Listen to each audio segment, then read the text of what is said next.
Welcome back to the Toffee Blues, your source for all things Everton. I am Connor Williams, and this is another one of our 24/7 news report videos. As always, we start with the breaking news. And the breaking news today is that Everton still have an interest in Ajax midfielder Mohamed Kudus, but rivals have emerged for his signature. That's come from Mark Douglas of the I paper. Obviously, we knew Kudus was linked in the summer, didn't get him. Since then, he's had a really good campaign, scored a couple of times for Ajax, including in the Champions League against Liverpool.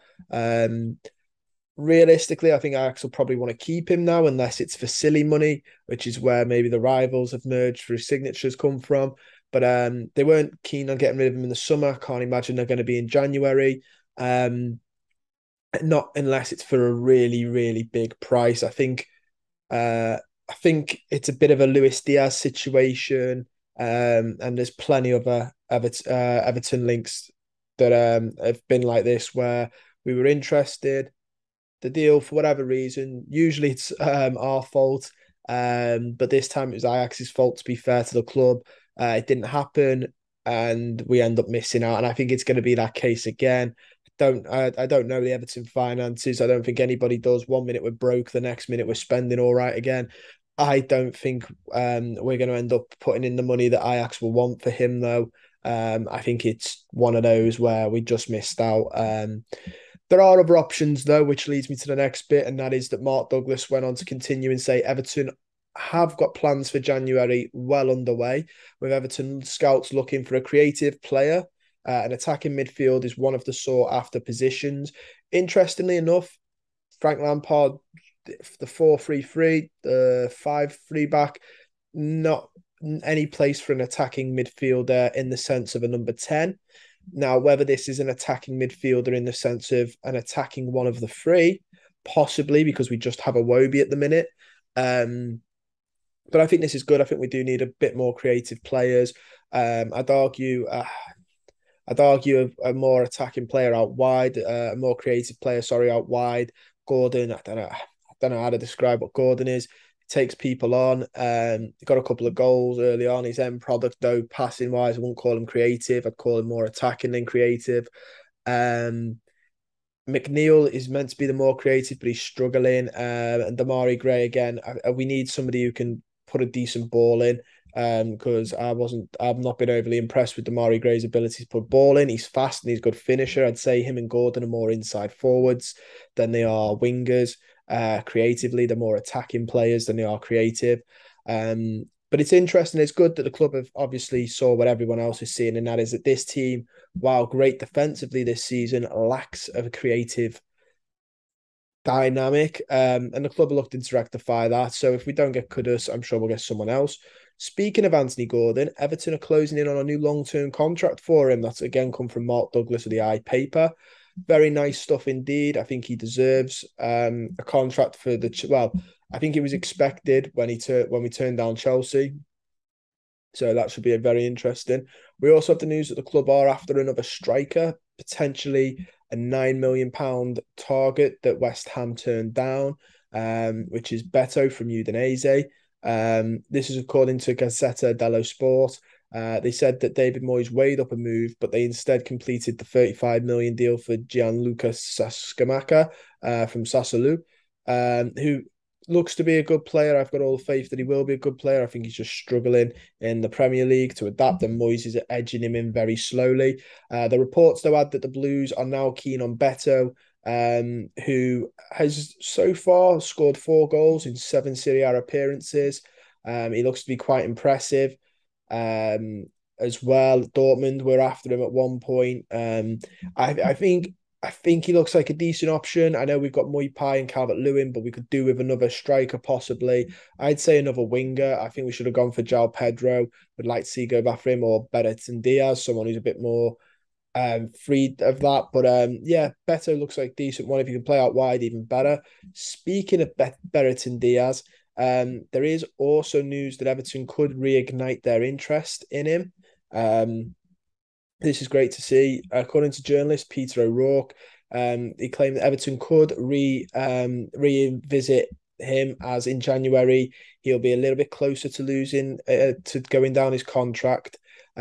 Peter O'Rourke said, Brereton Diaz, I'm sure, will be somebody that Everton will look at again, knowing that the price tag will be reduced due to the contract situation. So I think Everton are in the market for attacking reinforcements. Brereton Diaz will probably be pretty high on the list.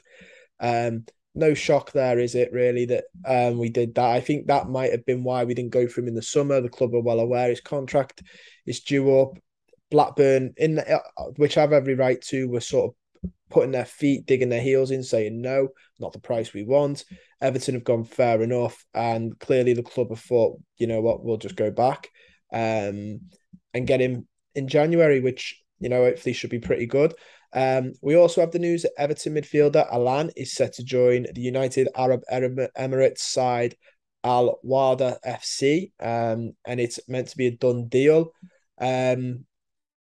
This has come from our sources at the Toffee Blues, saying that Alan will join the side. It's a shame, but he's on big wages, and Frank Lampard clearly isn't keen on him. And if you're not keen on him, there's literally no point in being there on his big wages. So we need to sort of move him on, and that'll be a good place for him because he'll get the wages he wants. He's still got a couple of years of good, decent football left. So it's a bit of a shame to see him out there. If I was him, I'd have pushed. I think ideally he'd have probably preferred to return to Italy, but like I said, he'll be on good money there, so I'm pretty sure he'll be happy with that. But yeah, for the club, for the sake of Everton, it's a wise decision. Next, we have the Dominic Calvert-Lewin. He's still in contention to be involved in the match against Southampton after the international break. That's come from Adam Jones, 94, who writes for the Echo. Yeah, obviously, Calvert-Lewin apparently picked up a groin knock. It didn't say it was anything bad. I saw people jumping the gun already, going, he's croc, he's this, he's that. It's just a groin knock. That could be as easy as he stretched for a ball and pulled it. It's not. It's just a knock. They don't tell you to. The thing is, clubs don't tell you exactly, you know, unless it's really, really bad. But if it's a knock, they don't tell you what the knock is. They just say it's a knock. And that goes one way in that Southampton now don't know if he is or isn't, so they won't be able to prepare because they won't know if he is or isn't. But it then also goes against you because then people panic. It's sort of like the less information you put out, the more people speculate and panic. It could be that he just pulled his groin muscle. We've all done it. Sitting in a bath and letting it soak will fix it half of the way. I'm not worried. I think it's just a knock. I do expect him to be ready for the Southampton game in a week's time after the international break. Gives him plenty more time to recover. Thankfully, it's now and not the week of the Southampton game. That would really be quite bad. And finally, we've got the Everton have appointed Jack Naylor as head of sports science for the men's team. Naylor joins from RB Leipzig. Nice, really nice. This won't go awfully into it just because I don't know, you know, an awful lot about the lad, but he was in the Red Bull setup. Red Bull do set up really well in their clubs. Fantastic to see the club taking sports science so seriously. He's a lad that hasn't got an affiliation with the club. He didn't used to play for us. Everyone was saying about get rid of this jobs for boys. It looks like Everton are doing that. It's a really good appointment. Kevin Felwell, I believe, is one of the people that we have to thank for this whole recruitment structure from the under-21 changes down.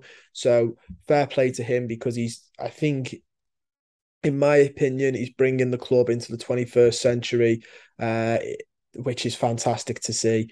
But that's all we've got time for. Don't forget to, before we go, I just want to say as well that if you're after merch, in the Toffee Blues, we've got merch. The link's in the description down below to the shop. We've got Muay Pie and Gordon shirts as well, so make sure you get them, as well as Awobi stuff, all great stuff, cups, t-shirts, etc. So go check that out if you want. That's all I've got time for. Don't forget to like the video, subscribe to the channel if you're not already, and comment down below your thoughts on anything I've discussed today. Calvert-Lewin, for example, Beto, would you take him? Brereton Diaz, do you think we should go back for him? Do you think we missed the boat with Kudus? Let me know down below, and I'll see you guys all very soon.